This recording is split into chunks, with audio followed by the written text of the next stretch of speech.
We're driven by the search for better. But when it comes to hiring, the best way to search for a candidate isn't to search at all. Don't search, match with Indeed. Indeed is your matching and hiring platform with over 350 million global monthly visitors, according to Indeed data, and a matching engine that helps you find quality candidates fast. Ditch the busy work. Use Indeed for scheduling, screening, and messaging so you can connect with candidates faster.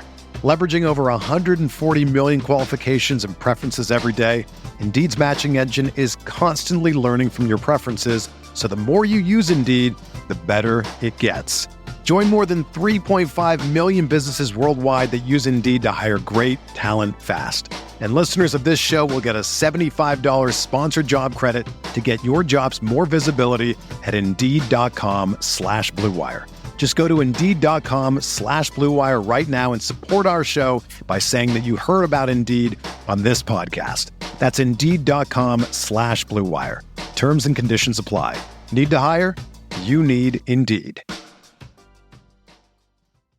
Hey everyone, it's Lindsay Rhodes, and I've got a new podcast, the NFL Roadshow.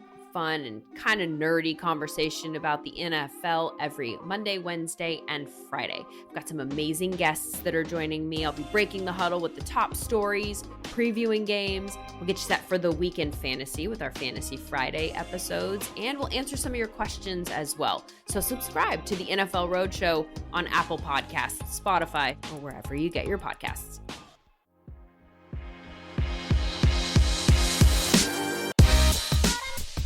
This is the California Golden Bearcast, a part of the Blue Wire Podcast Network. This episode is brought to you by Indeed and Bet Online. Enjoy the episode.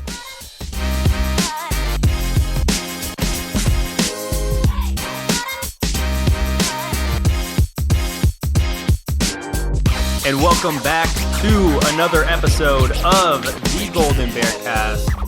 What's up, everybody?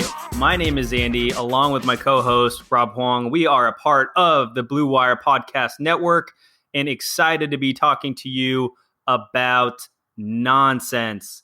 That's right, the nonsense that is the college football playoff.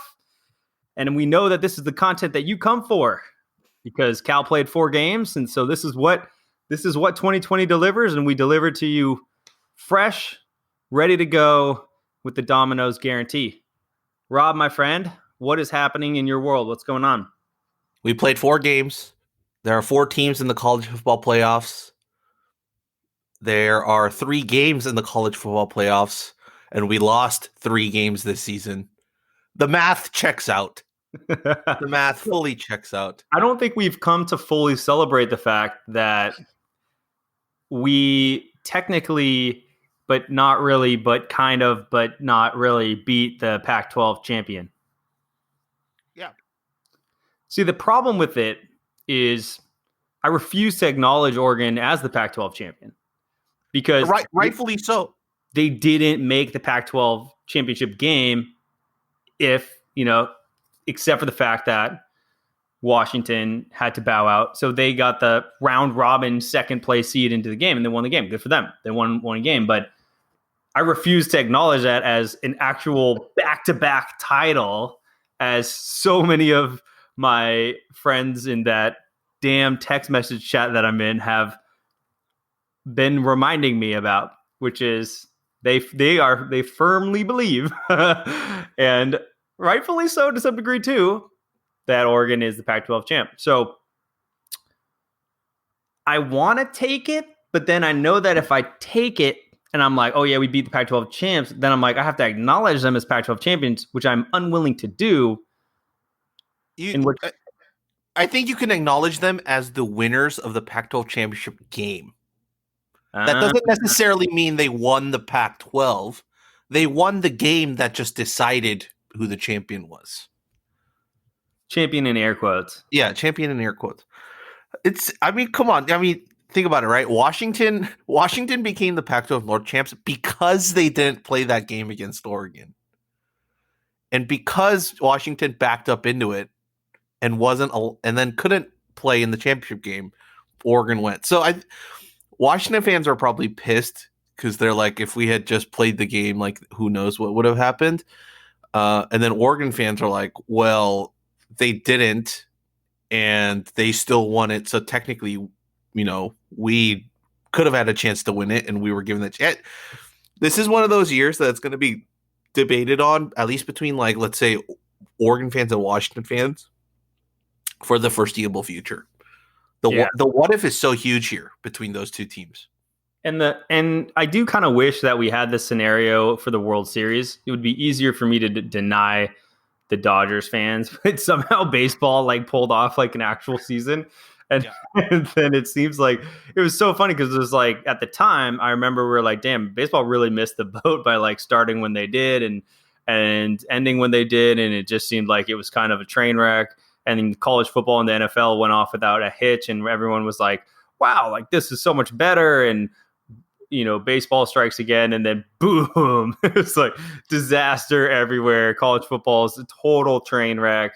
The NFL is uninteresting because you literally have football games every single night of the week. So if they were curious, if there's such thing as fatigue, there is. And I'd be interested to see the numbers, but at least from a personal standpoint, it's like the people that I know that used to pay attention to a lot of football would be like, damn, there's another football game tonight. That's like Wednesday at 11 a.m. Oh, there's a football game on right now. So I do wonder, like, who got the benefit of like the stoppage due to COVID, right? I'd be inclined to say the NBA because they were the ones that came back like the fastest with the bubble. And just because we had such a big void of sports, right? Like everything shut down in last March. Yeah. And then basketball started up. I think, what was it, like July? I still think the KBO, that was awesome. Like the fact that I don't know if they were previously getting broadcast on ESPN, but they weren't. They did. I think it was like a 2 or 3 week discussion, like to purchase the rights. Yeah, so like I love that that's on random Friday nights at like late at night, and I can just watch my team and the Doosan Bears and cheer them on from here. And but I think so that was cool. But I do agree. I mean, but the NBA, like, let's make no mistake here, the NBA had the best product because the NBA was the one who found the best solution, and that's it. Like that's why they avoided the chaos because they actually solved it. And everybody else, the NBA took the approach that a lot of other countries have taken with COVID that we could have taken in the US and we didn't. And so we kind of like have these little pockets of examples, but we're not here to talk about COVID. COVID is obviously omnipresent right now. Let's talk about the shit show, otherwise known as the college football playoff. So, Rob, this weekend, it was announced that the same damn 4 teams that we always see in the college football playoff. Well, I mean, Notre Dame fans would argue the opposite. It's not the same 4 teams, but your point still stands. Your general point still stands. The same damn 4 teams. Clemson, Alabama, Ohio State, Notre Dame. Sub out Notre Dame for Oklahoma. That's literally all I can remember for what the college football playoff has been. Or LSU.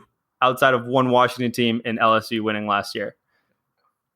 So we have the drama that is the fact that there is no drama. We also have the drama of an undefeated Cincinnati team that got 0 love. Yeah. And there's also an undefeated Coastal Carolina team that got 0 love. So passing it to you, how do you make sense of this? I don't. It's an absolute joke. You know what the funnier part about all this is? Like, you know how over the last couple of days, like coaches polls, like their votes have started to leak, and like it showed Dabo Sweeney's his rankings and like some of the other coaches, and it tells you. I didn't realize this until now, but it tells you what just a conflict of interest the coaches poll is. Sure. Especially if you're a good team, like, and you're trying to win a championship. Like, I mean, realistically, if you're a coach and you're on that, and you're on the group of pollsters, and you're vying for a national championship, why wouldn't you like vote dependent on who you think you might end up playing, in the next if you get to the playoffs and you're like, you're getting seeded, like why wouldn't you do that? Because your votes are being aggregated into a system that the college football committee is using. So if you can skew the numbers by even 0.01, who knows what the mathematics could actually help you in that case. So it makes total sense why Dabo would vote it like that. That also being said, we always laughed about the coaches poll and like it was probably some sports intern that didn't really that like stayed up late till like midnight and just filled it out for the coach depending on what games they were watching after their game on Saturday. So it's probably a whole bunch of mix of that, but it's clearly showing all of like just the laughing stock and like everything that needs to be readjusted and recalibrated. Right. So you remember like the college football playoffs when like they first announced it was coming and they were like, we're going to have a committee. We're going to announce it every Thursday. We're going to have, like halfway through the season, it's just going to be every week and it's going to be the talk of the town. It did not become the talk of the town because it became the same schools every single year talking about it because even with the people talk about how the Pac-12 gets shafted every year, but the Pac-12 still, it just eats itself up every year that it screws itself out of getting in the playoffs. Whoever is the Pac-12 champion, like if it's a one-loss team, is definitely in the conversation of getting into the playoffs. It's just we just haven't had that type of one-loss team because I think that's the greatest sense of parity you have is if there's not a single team that can do that. Because it is a gauntlet of teams that you have to play against. So, like the best competition. If there's a team that can do that, I think it's a surefire pick into the college football playoffs. So, I think, that's where it is. It just everything needs to be revamped. I know what I would want instead of a 4-team playoff. I think you and I are on the same page in terms of what we would want instead of a 14 playoff. And I do hope that they have this discussion over this summer and re-implement it, like let's say in the year 2022, because you can't overhaul it over a single summer, which I think you could do because you have so many damn bowl games. But will they do it? It's a totally different question. So yeah, but I mean, I want to give you time to talk about what you wanted to rant on for this. Well, I want to kind of respond to one thing you said when you talk about like the coaches poll being a conflict of interest. Let's take a second to think about that too, because I mean, yeah, it's a huge conflict of interest. And even on top of what you said, a coach gets compensated for their various destinations. So I'm even more inclined to just vote in a way that serves my best interests, whether it be opponent, whether it be rank. What a silly thing. I mean, could you imagine having a list in a business world or like the top 25 cars in the world as voted on by the car manufacturers? Okay, great. Awesome. Yeah. And oh, by the way, you can choose your own. Like, what a stupid list. Like, would anyone read that? I just think, yeah, that's a disaster. And I think it's just a legacy product. I look at that as being a legacy product of this BCS era that we still really haven't gotten out of. The college football playoff, we've been talking about this for a long time. That was, if it wasn't a destination towards something better, then it would inevitably fail. I don't think we were around long enough. Damn, were we podcasting when they announced the CFP? No, like it was before our time. But it's been one of these things. I know we've talked about it before, and I think the Pac-12, like what you just said about the Pac-12, is my perfect argument as to why the system is broken. Because when you look at perfection and the pursuit of perfection, there's some people out there like that really like this idea of like a perfect team and every loss meaning so much. But like when you have a 2-loss team in college football, it's not like those losses didn't hurt just as much as that first loss of that perfect team, because you're also kind of chasing your own destination. I mean, we feel it as Cal fans every year, and the implications of such a short schedule are so heavy that 2 losses are devastating. And every loss in college football is just way more significant than any other loss I experienced.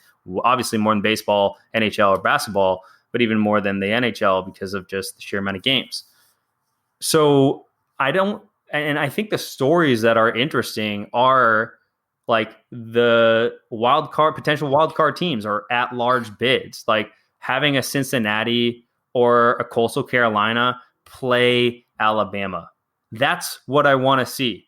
Like, I want to see the Boise State versus Oklahoma game, the David versus Goliath storyline. And what we get is the same manufactured BS every single year, and it's boring and it's tired, and it doesn't even function well to begin with, because you take such a long break between season end and the bowl game that the first round of bowl games are incredibly poorly played because you take too much time off. And I've seen it firsthand with the program when you take a month off of football, and I know it from being at the was it the Holiday Bowl? And we just came and we were so damn sloppy and we just had so much time off. And it was just abundantly clear. And you see it every single time. I think maybe last year was the first time there might have been an interesting game in the semifinal round. But besides that, they're mainly blowouts. And I think that has to do with the scheduling of it. And I don't think it's a hard solve. So when you say like, yeah, 2022, I'm like, yeah, I get it, because the NCAA is like slow moving I guess it's not even really the NCAA here. It's the conferences and ADs and stuff. And it just seems like a lot of people to get a hold of. ADs, conference commissioners, head coaches. So, I mean, that's a lot of people to wrangle, but you don't have to sacrifice much to make this a possibility with 8. And that's right. What I think you and I go to. Mm-hmm. I think 8 is the right number. All the bowl games can stay there because you just you just add in those in that additional round, you just add those you select bowl games, and they're happy about it because people are actually going to care about the Mayo Bowl, whereas no one's going to watch the Mayo Bowl or the Cheez-It Bowl. Imagine if the Cheez-It Bowl was a playing game. Everyone would be Cheez-It. Yeah, I think you keep the top 4 games like as is, right? Like you keep the Rose Bowl, you keep the Cotton Bowl, you keep the Alamo Bowl, like you keep all of those, you keep the New York 6 as the games, and you just rotate those games into the playoffs. I wouldn't even mind a 6-team playoff where the first seed and second seed don't play games in the first round, and you have like this other wild card spot. Like if 8 is a hard sell, you can start with 6, but I think 8 is the perfect one where you go with 5. You go with the championship winners of the Power 5 conferences. You go with one of the G5 teams, and then you go with 2 wildcard spots out of the remaining field. Yeah. It's been sitting there for years, and it's mind blowing that at this point it still hasn't changed. Yeah. And you have a crystal clear example of how well it works because of March Madness. Right. So it's really weird that it already hasn't happened. And I actually don't have a ton of faith that any changes are going to happen. If they don't happen this year, it's hard to see much changing going forward. I mean, think about like how long it took for us to even get a playoff, even to get a 14 playoff. Like how long like clamoring was for that. Yeah, years on years. But here's a side question of that I would ask you that I've been thinking about this over like the last week, and it's been gaining more and more steam in my head. Is the seeded games we played in the Pac-12, like the non-championship games? Like you mean like this year that we're supposed to do? Yeah. This year that we played, right? We didn't get to play, but we saw all the other teams play on Saturday. I would push to keep those around. Why? Because I think having the extra game just gets you more eyes on Pac-12 football, and it gives the teams an extra game to play just at the end of the year, even if they're not making a bowl game, right? Like you can have let's say an ASU or an Arizona team that doesn't get to a bowl game, but they still get one more game in at the end of the year as like a cross-seeded game. So you get to see the Pac-12 teams play one more time, regardless. And what I would do, I think Avi brought this up when we were first talking about this season and how they had the schedule going. What I would do is I would have all those seeded games. I would have the games basically start at 9 a.m., like the first one, and just go a full day of Pac-12 football, culminating in the championship game at night.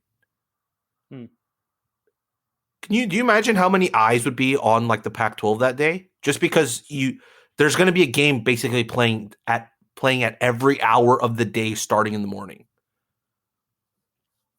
You do have to accommodate for that though. So you're pulling an out of conference game. Yeah. Pulling out a conference game and then just add in a seeded game. Because I mean, realistically, right? Like how many championships have you seen in the Pac-12 that goes down to the final week? Not a lot anymore because we changed the 2-division format. It maybe did a lot more when we were in the Pac-10 because that would be like tiebreakers and leapfrogging and stuff. But ever since we went into divisions, it's been pretty standard. Yeah. Like we'll have our champion of each division like already pre-done, and it's just some more competition for the guys, and you get like a full day of the Pac-12 championship day, and it's just like full Pac-12 games all day long. Like I'd do it, and I'd sit there and watch all Pac-12 games like all day long. Yeah, no, that's a good idea. I like that idea. I think, yeah. I mean, if I were a Wilcox, would I like it? I don't think I would like it as much because I might take the out of conference game. It might be easier. You may take the higher chance of a one more win. Yeah. Where I'd be like, well, do we want the game against Nevada, or do we want another game against this year? Obviously, we would want Arizona, but would we want to play Colorado this year? No. We would. I mean, not if we're really trying to just optimize schedule but I think from a fan standpoint, yeah, it would be way more fun to play Colorado than it would be Nevada. Like I'd way more rather watch the Colorado game than watch us play some random team. But it also doesn't help those right. conferences and those teams. Yeah, I'm all for innovation. This is a field in which it's like a turtle. It's the innovative turtle. And what's a turtle that goes backwards? Like that's pretty much that's the trend we're going in. We're stepping slowly backwards. So to be fair, I was thinking about this before we hopped on here. I tweeted out, the same tweet I've tweeted out for the last 6 years about college football playoff moving to 8 teams. And one of my followers, and apologies for not remembering who it was, commented saying, you know what, this might be old school, but I just might prefer going back to the old BCS system.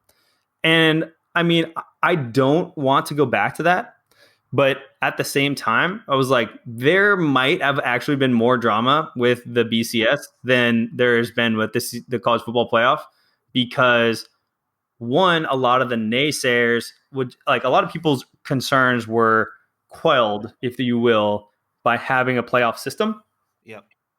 And so they're like, okay, whatever, it's a playoff, and it's based off of us in America. We love outcomes and finality in sports. And wins, losses, no ties. Yeah, no ties. # no ties. Sorry, Nam. But yeah, I mean, I'm all for it.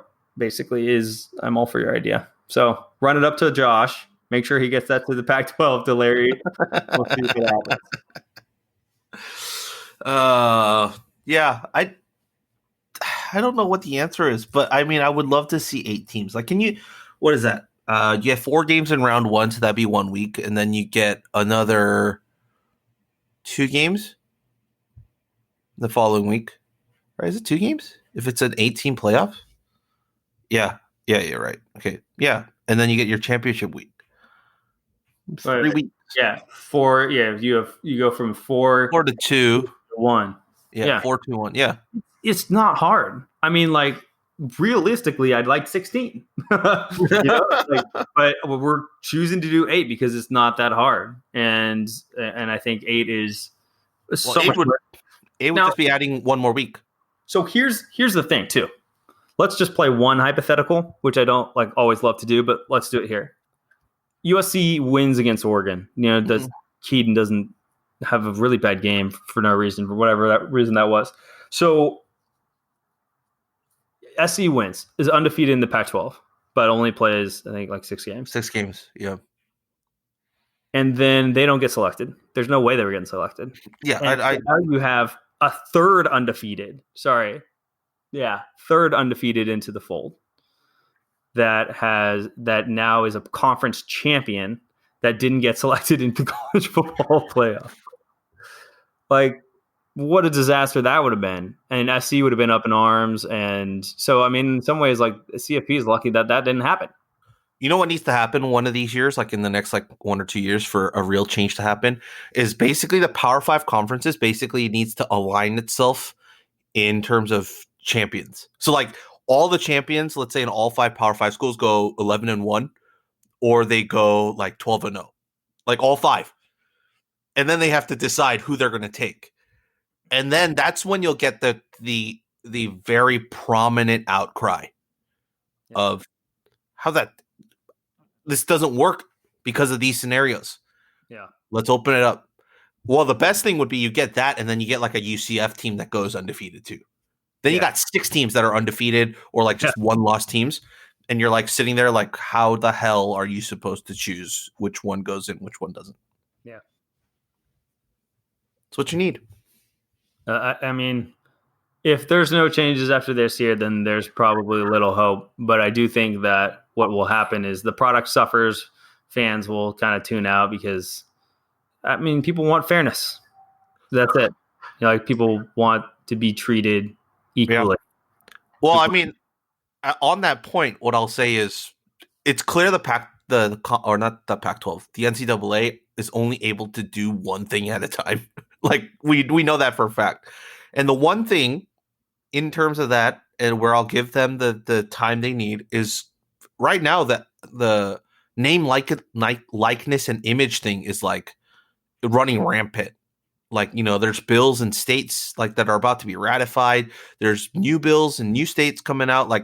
That's, I think, the biggest thing on their forefront is them trying to get ahead of that in front of all the bills so that they have a structure and basically for lack of a better word, a constitution that regarding that applies across the board. Right. And I think that's what they're trying to work on right now. I think the college football playoff and expansion is on the furthest thing on their mind because that only affects 12, 13 teams at most, yearly, versus this is every single athlete that is registered under the NCAA. So I think that's probably on their minds right now. Let's get that out of the way first, which it's going to be really interesting over the next year to see what happens with that too. The NLI stuff is super interesting. Yeah, I think they lost a lot of credibility this year. I mean, I think they lost probably a lot of legal arguments this year. Yep. So it'll be interesting. Why exactly did you have your players play in a bandana? I mean, the flip side of that too is how we always say the NCAA is so slow at doing everything, and then they met this past week for basketball stuff and was just all transfers are eligible this year. Because people were upset about that, right? They're if this year doesn't count towards your eligibility anyways, why should that stop you from being able to play this year, right? It doesn't make sense if you're transferring. And so, and the amount of people that did get transfer waivers cleared and teams that didn't, but then, Cal had one transfer guy who was sitting there and wasn't able to play, but then this rule changes and then Jared Hyder's in the game. Yeah. So it's possible. It's there. It's there for them to be able to make changes quickly, but nah. Well, that's enough ranting of that. We have some questions from fans because I put out a tweet like for them to ask us anything because we didn't really have much to talk about today. We just wanted to record something. So we got some questions. 2020 has already reshaped how we work, and it's almost over. Businesses across the globe are challenged to be their most efficient, which means every hire is critical, and Indeed is here to help. Indeed is the #1 job site in the world with more total visits than any other job site, according to ComScore. Indeed helps you find quality candidates quickly so you can focus on hiring the person you need to keep your business going. Unlike other sites, Indeed gives you full control and payment flexibility over your hiring, and you only pay for what you need. You can pause your account at any time, and there are no long-term contracts. And now Indeed's new way of matching you with candidates instantly delivers a short list of quality candidates whose resumes on Indeed match your job criteria that you can contact the moment you sponsor a job, making Indeed the only job site that can move as fast as you do. Right now, Indeed is offering our listeners a free $75 credit to boost your job post, which means more quality candidates will see it and fast. Try Indeed out with a free $75 credit at Indeed.com/Blue Wire. This is their best offer available anywhere. Go right now to Indeed.com/Blue Wire. That offer is valid through December 31st. Terms and conditions apply.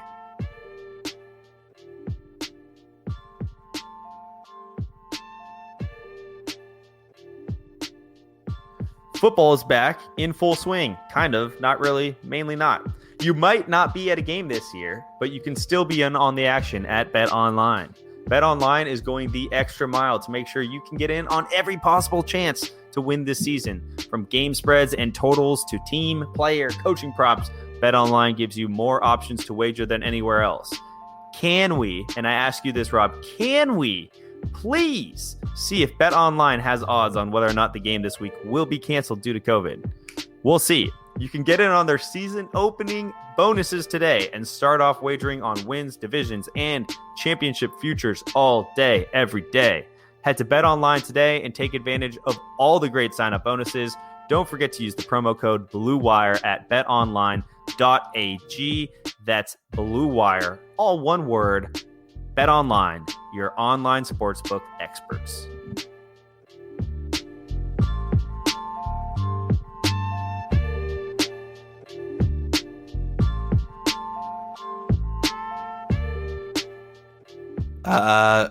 Donovan Frazier, former Cal football player Donovan Frazier, who has become a friend on Twitter to me recently because he's a very, very big Star Wars fan.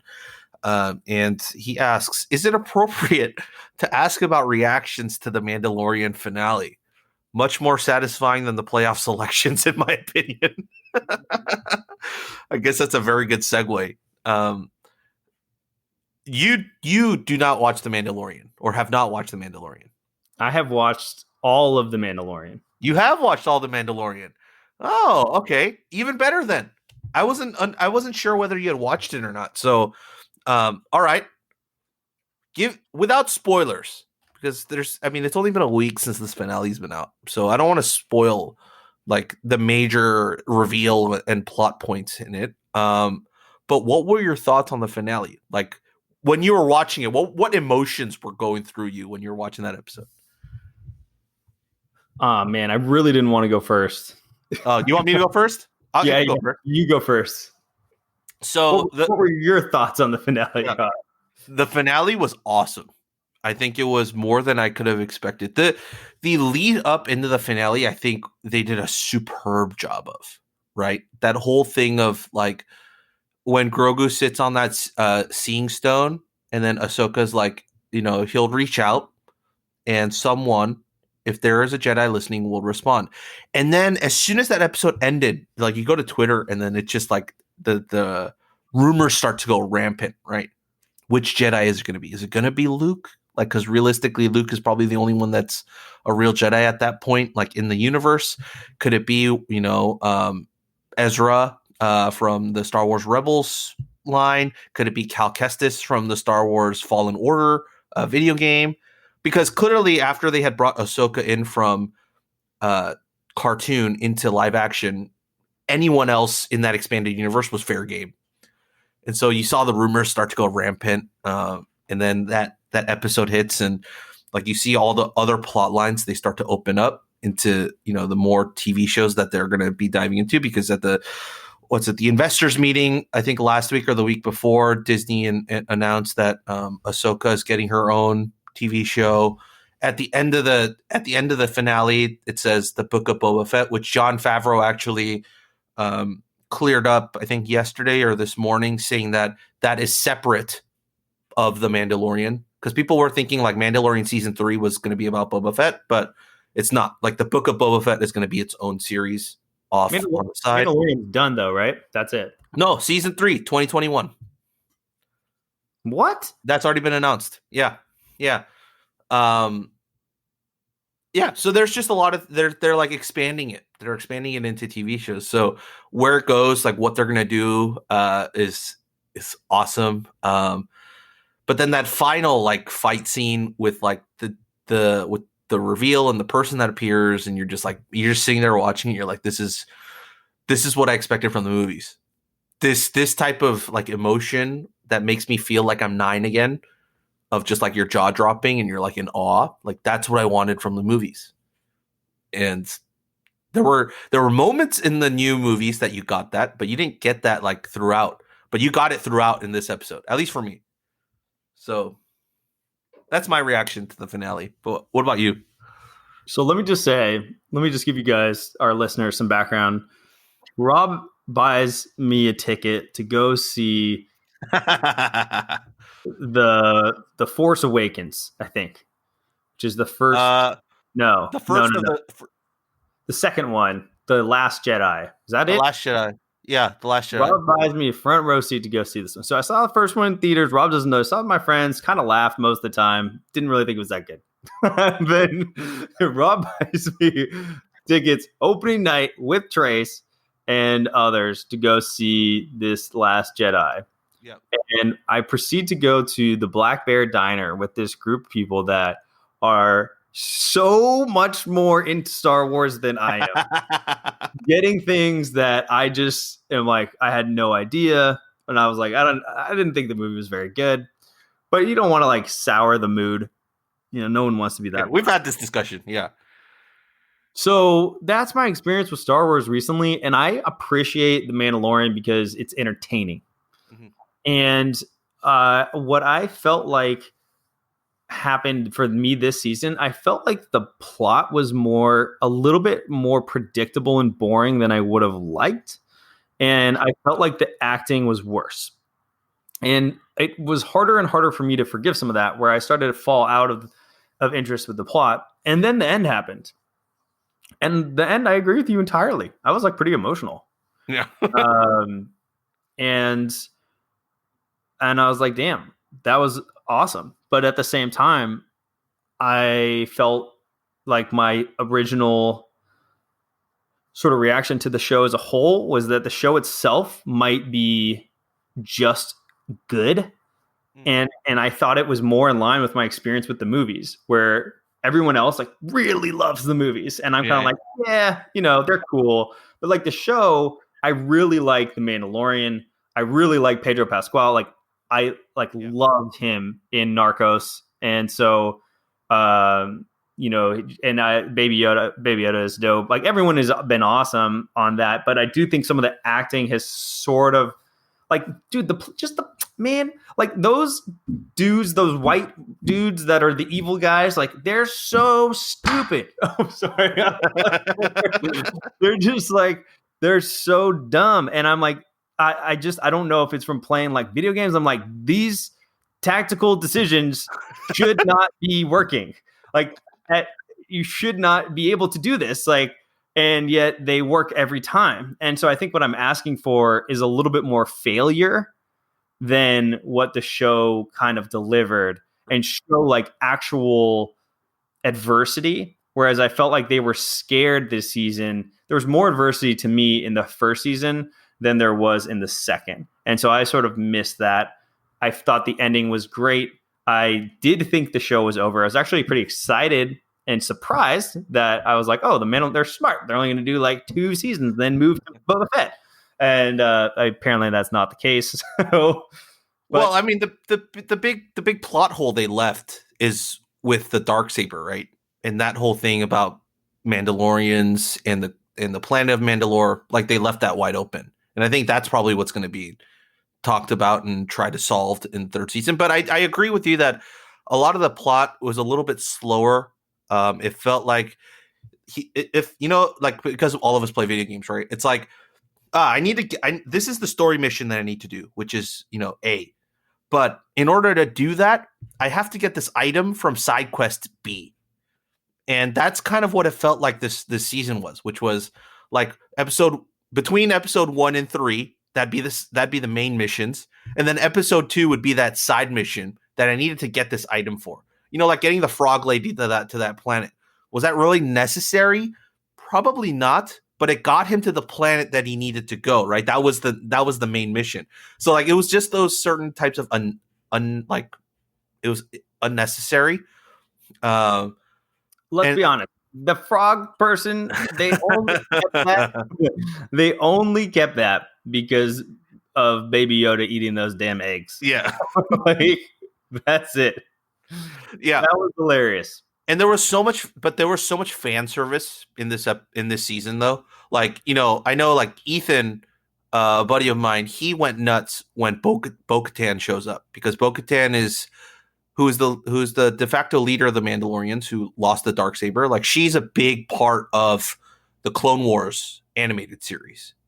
And like when they first revealed her, I know like a lot of people that watched the Clone Wars, they were like going crazy because they basically made the cartoons into live action now. Like, it's a part of that canon. So I think that's what they kind of set up here. And I think I like that, but I think from an average fan, or like just a person who's jumping into Star Wars at a very, very top layer level, it's like you're introducing me to all these characters that I'm not invested in yet. And there's way too many for me to get invested into. But if you like are into the weeds and had watched all the animated series and stuff, you're already invested in those characters. You're just getting to see them in live action. But here's a fun trivia fact for like probably I think the Into the Weeds guys probably all know this, but the person that actually plays Bo-Katan in the series, in The Mandalorian, like you actually saw her face, she's the voice actor for Bo-Katan in the Clone Wars series. So they actually like brought her over. So that was like a little cool tidbit. But anyways, yes. That is a cool tidbit. And that makes perfect sense. Makes perfect sense. But yeah, I mean, it's like when we're talking about the Uncharted movie, right? Like we wanted like Nathan Fillion to do it. Like, dude, all of us wanted. I'm still upset about it. I was just thinking about the other day. I'm like, I saw an advertisement for The Rookie, and I was like, how in the hell did they not cast him for the Uncharted film? Like, he looks identical. Yeah, and then Mark Wahlberg as Sully is like, why? Oh, they made Mark Wahlberg Sully? Yeah. Oh, I'm not going to see it. All right, let's move on to our next question. I hope that's enough, Donovan, but Donovan did want to jump on and do a Star Wars pod one of these days, and I think we're going to do it. We're just going to do like a special spin-off episode we're just going to talk Star Wars. We got another question from Southpaw 5100. He asks, would love to hear any thoughts on the 4-star wide receiver recruits and on QB Kai Milner. We actually did like a good 2-hour live stream on the recruiting class, which you can find on YouTube. Not me and Andy, but we did it for Right for California. So if you go to youtube.com/Right for California, you can watch that entire thing. We watched the tape. We listened to what coaches had to say. All of our writers did breakdowns on all the players, so we listed that off. But I mean, just the easiest way to put it is Kai, I think, has a real good chance of being the number 2 quarterback next year if he picks up the playbook. And all that being said, I think his skill set is there to be the number 2. If Chase is coming back, which I think he is. So yeah, I think he has the chance to do that. the 4-star wide receiver recruits, like Maven's great. I think Maven is going to be an awesome player for us. I don't know what his ceiling is because he's pretty dang athletic, but the two complement each other so well. And then Peter made a great point, one of our writers on the live stream, which is like, just imagine like him with J. Michael Sturdivant and then Jeremiah Hunter, like just lined up in a three wide receiver set. And it's like, you could put them in any of the positions. You can put them solo out wide. You can put them in the slot. You can put them as on the opposite end. And all three of them will bring something different to that position that they're going to be running in that specific play. So, yeah, I think we, geez, like I am super excited to see what this offense looks like over the next like year or two. But we'll be doing we're going to be doing a recruiting class podcast sometime in the future. So we'll do like our thing of this is the guy that we really like, and this is the guy we think we're going to be good. So, yeah, I hope that answers your question, Southpaw. And then our last question of the day is from Terrence out in China. Terrence from across the ocean sent us a tweet, says, rank the Pac-12 QBs and also rank the Right for California posters. Andy, you probably haven't been to our site in a while, but basically, I mean, everyone had basically migrated over from the CGB days. Do you have any Right for Cal or CGB or Right for California like posters or people that wrote in the comments that you remember? I always liked Golden One. Yeah. I think there was like obviously Rug Bear, and then there's the one dude that does a bunch of analysis. Who's that? I mean, SG Bear does his thing too, but Rug Bear does his. There's one more guy I know you're talking about. I mean, we also brought on like Christopher H used to do that, but then we brought him on. He's on the staff now. The recruiting front is SG Bear, right? The one he writes stuff the recruiting. Yeah, he's really good. I mean, I'm trying to think. Yeah, it's been a little while, but I think all those are still there. There's like Golden Bear 81 or something like that. There's like a few that I would always comment on the articles that I always appreciated, the things. But there's J. Lee. I always think that he's my friend John Lee, who's a doctor, but I don't actually know. And yeah, I mean, those are pretty good. I probably have an easier time with those than Pac-12 quarterbacks right now. Like, I'd say Keaton is still really high for me. And then I don't know. I sort of feel like it's Slovis, Daniels, and then the rest, but I could be. Dude, like DTR was so damn good in that UCLA US. Yeah. I'm concerned about him coming back. I think Show is garbage. Nothing happening at Washington right now. Same with Oregon State. Chase is, I still think, kind of like we have some questions.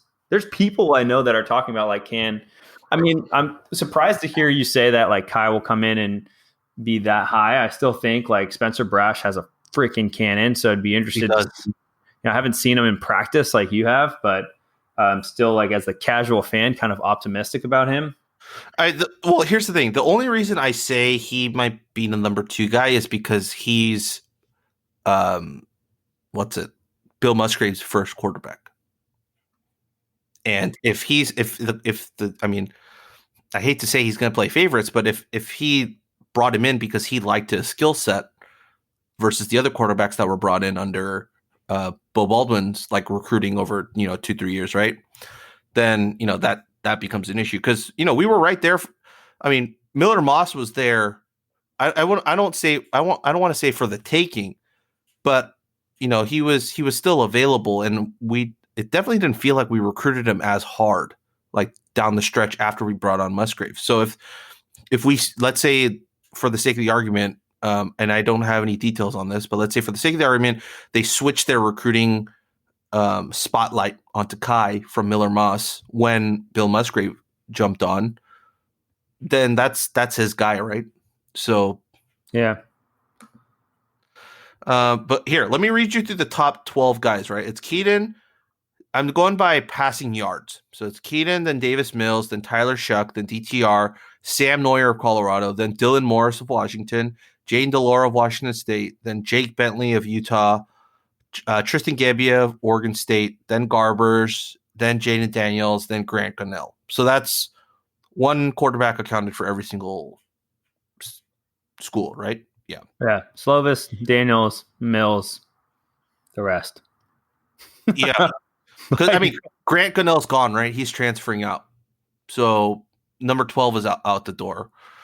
Dylan Morris and Sam Neuer are two guys that are young, including Jake Delora too, that I think they're probably going to take a step up. Yeah. And then Tyler Shuck didn't play like that second half of that championship game. Yeah. No, So, I think he's going to get replaced next year. yeah, I think there's definitely questions. I mean, they have Ty Thompson coming in, who's a high 4-star quarterback. So Yeah, I think Ty Thompson probably takes that job as a freshman. I think that's the list. I think you're right. I think it's probably Slovis, Mills, DTR. Dude, Mills has never showed well against Cal. It's true. I've never been impressed. Whereas, like, I'm so used to seeing like the Lux. If you know the Lux standard is so burned and etched into my mind that I'd never felt like Davis Mills really showed out all that well against Cal. And so I don't rank him that highly in my personal book, but I know that people really like him. So it's like I'm giving lip service to the fact that I know he's well liked, but I just like in my mind he's never passed the test. Well, here's the last thing before we close here. Apparently, Clay Helton today on radio said that if we were to, because you know how SC is bowing out of a bowl game, right? Even if they get a bid. And he said that we would have been without 3 players, and he named, I think Elijah Vera Tucker was one of them, and he named Keen Slovis. Whatever that means. Yeah, I don't know what that means, but I don't think he can go to the NFL. He's only 2 years removed from college, so he can't. So I don't know what that means. But he said, yeah. So he says we would have been without Keaton. Maybe Keaton just decided I don't want to play in a bowl game this year. Like even if we got one, maybe that's his thing. He just wants to rest. But regardless, very interesting little tidbit saying that he would have been without him. Yeah. Whatever that means. Crazy year, man. Crazy year. But you know what the crazier part is? I think there were 34 quarterbacks that took snaps this year in the Pac-12. Yeah. 34. Modster got in with us. Right. 34. Matt Fink apparently played for SC too. I mean, how many quarterbacks played at Arizona? How many quarterbacks played Arizona State? Like, how did Arizona State have 2 different quarterbacks play when they only played 3 games? Oh man. Yeah, this is what a year. What a year. Close the book on that season. Yeah. Peace out. Recap pod time. Yeah. Send it all back. It's time for 2021 to the future. Ahead to the future. Well, that's it. We just wanted to just chit chat for a little bit. So that's our podcast for today. Of course, we are the California Golden Bearcast. You can find us on all podcasting platforms. And if you're listening to us, you already found us. So we're good there. Make sure to give us a like, comment, subscribe, follow, whatever it is you can do on your social media platforms. You can find us on Twitter at Golden Bearcast. You can find us on Twitch as well at Golden Bearcast, where the Right for California live streams are being pushed onto Twitch. So help us out. Get us to Twitch affiliate. I think we only need 7 more followers on Twitch to get us to Twitch affiliate. So if you could help us out with that, would be greatly appreciated. And you can find all our written stuff at rightforcalifornia.com. And I think this might be our last podcast of the year 2020. The next time we actually pod might be 2021. Brand new year. Oh, goodness. Oh, goodness.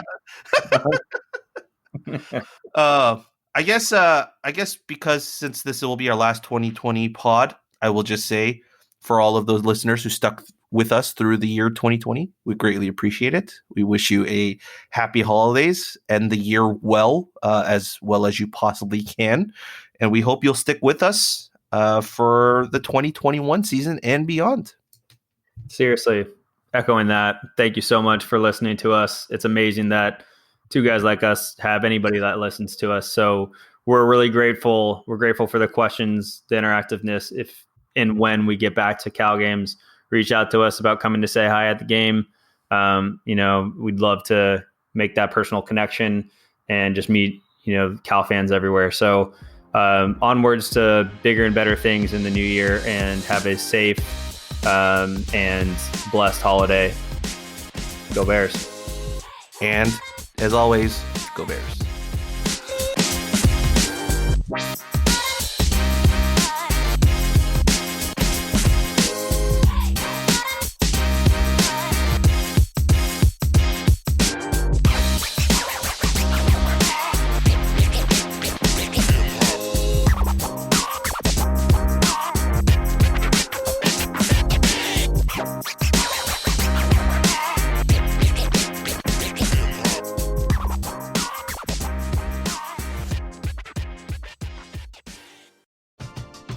We're driven by the search for better. But when it comes to hiring, the best way to search for a candidate isn't to search at all.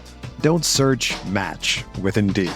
Indeed is your matching and hiring platform with over 350 million global monthly visitors, according to Indeed data, and a matching engine that helps you find quality candidates fast.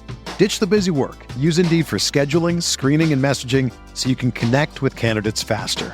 Leveraging over 140 million qualifications and preferences every day, Indeed's matching engine is constantly learning from your preferences, so the more you use Indeed, the better it gets. Join more than 3.5 million businesses worldwide that use Indeed to hire great talent fast. And listeners of this show will get a $75 sponsored job credit to get your jobs more visibility at Indeed.com/Blue Wire. Just go to Indeed.com/Blue Wire right now and support our show by saying that you heard about Indeed on this podcast. That's Indeed.com/Blue Wire. Terms and conditions apply. Need to hire? You need Indeed.